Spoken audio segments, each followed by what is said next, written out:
روزی انسان کا ایسا پیچھا کرتی ہے جیسے موت۔ میں سوچ رہا ہوں کہ شام کے وقت برگر کا ایک اسٹال لگا لوں، کچھ اضافی آمدنی بھی ہو جائے گی۔ 24 سالہ ناصر نے اپنی ماں کے سامنے تجویز پیش کی۔ جگہ کا جائزہ لے لے اچھی طرح، ماں نے تجربے کی بات کی۔ ناصر نے اتوار کا دن جائزہ لینے میں گزارا۔ مرکز میں تو بہت زیادہ برگر والے موجود تھے، کرایہ بھی زیادہ تھا اور جگہ بھی موجود نہ تھی۔ اس نے فیصلہ کیا کہ گھر کے قریب ہی مارکیٹ میں اسٹال لگائے گا۔ ایک سموسے والے سے بات کر لی اور 2000 ماہانہ کرائے پر بات طے پا گئی۔ بھاگم بھاگ سامان خریدا۔ ماں اور بہن کے ساتھ مل کر کباب بنانے کا کام شروع کیا۔ پہلے دن 12 کباب بنائے، قیمت مرکز سے 10 روپے کم رکھی۔ بہن نے مشورہ دیا کہ کباب میں مایونیز بھی ڈالی جائیں تو ذائقہ زیادہ بہتر آئے گا۔ ماں اور بہن کی دعاؤں کے ساتھ چھوٹا سا کاروبار شروع کیا۔ ماں نے ایک وعدہ لیا کہ جماعت قضا نہیں کرنی۔ پہلے دن 6 برگر بکے۔ اسی طرح سلسلہ چل رہا تھا۔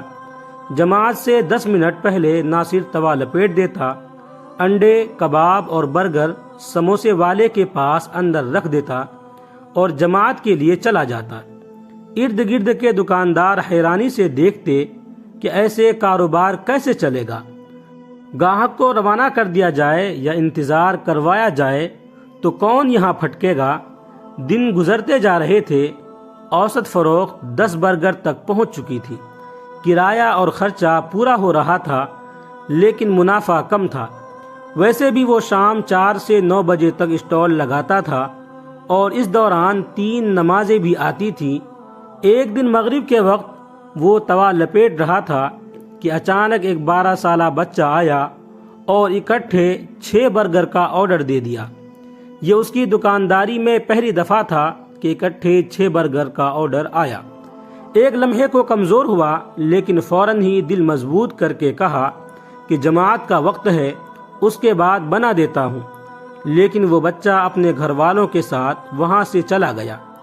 تھوڑا سا دل میلا ہوا، لیکن وہ سر جھٹکتے ہوئے جماعت کے لیے روانہ ہو گیا۔ واپسی پر موہوم سی امید تھی کہ شاید وہ آرڈر موجود ہو، لیکن ایسا نہ تھا۔ سموسے والا بھی اسے سمجھا رہا تھا کہ اس طرح کیسے دکانداری چلے گی۔ وہ خاموش اس کی باتیں سنتا رہا۔ اتنے میں گاہک آنا شروع ہوئے۔ شام 7 بجے تک 8 برگر فروخت ہو چکے تھے اور ساتھ ہی برگر بن ختم۔ اس نے فون کیا تو برگر بن والے نے آدھے گھنٹے کے لگ بھگ پہنچنے کا کہا۔ وہ اندر دکان میں جا کر کھڑا ہو گیا۔ اتنے میں باہر گاڑی رکی اور وہی 12 سالہ بچہ نمودار ہوا۔ اس کو دیکھ کر ہلکی سی خوشی ہوئی، لیکن وہ خوشی برگر بن ختم ہونے کی وجہ سے تحلیل ہو گئی۔ اس دفعہ بچے نے 6 کے بجائے 10 برگر کا آرڈر دیا تھا۔ اس نے آدھے گھنٹے کا بتایا۔ بچہ واپس جانے ہی لگا تھا کہ اچانک برگر بن والا سوزوکی کے ڈبہ دکان کے سامنے رک گیا۔ کہاں آدھا گھنٹہ اور کہاں فوری پہنچنا۔ ناصر کے چہرے پر ایک دلکش مسکراہٹ تیر گئی اور اس نے ایک عجیب توانائی محسوس کرتے ہوئے بچے کو آواز دی کہ گاڑی آ گئی ہے۔ اس کے توے پر پہلے دفعہ 10 برگر بن رہے تھے اور اس کی فروخت 20 برگر تک پہنچ چکی تھی، جبکہ عشاء کے بعد کا 1 گھنٹہ بھی باقی تھا۔ ارد گرد کے دکاندار اسے آتے جاتے کہہ رہے تھے، واہ جی واہ، آج تو رونق لگی ہوئی ہے، آج تو قسمت چمکی ہوئی ہے، اور وہ خوشی خوشی برگر بنا رہا تھا۔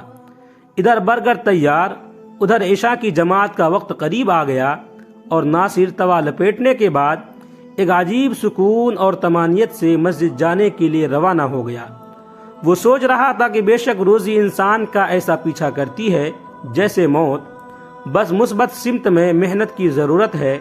ساتھ ہی اسے ماں کی کہی ہوئی بات یاد آ گئی، بیٹا سونے کا بھی فائدہ ہو رہا ہو، لیکن اللہ کا حکم آ جائے تو وہ فائدہ چھوڑ دو۔ آج اس کا اسٹال معیار اور ذائقے کی وجہ سے مشہور ہو چکا ہے۔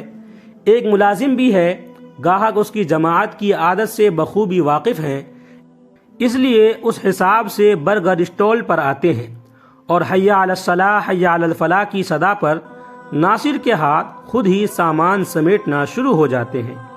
ویڈیو اچھا لگے تو لائک کریں، کمنٹ کریں، شیئر کریں اور اس طرح کے مزید ویڈیوز کے لیے ہمارے چینل کو سبسکرائب ضرور کر لیں۔ آپ تمام ہی ساتھیوں کا بہت بہت شکریہ ہوگا۔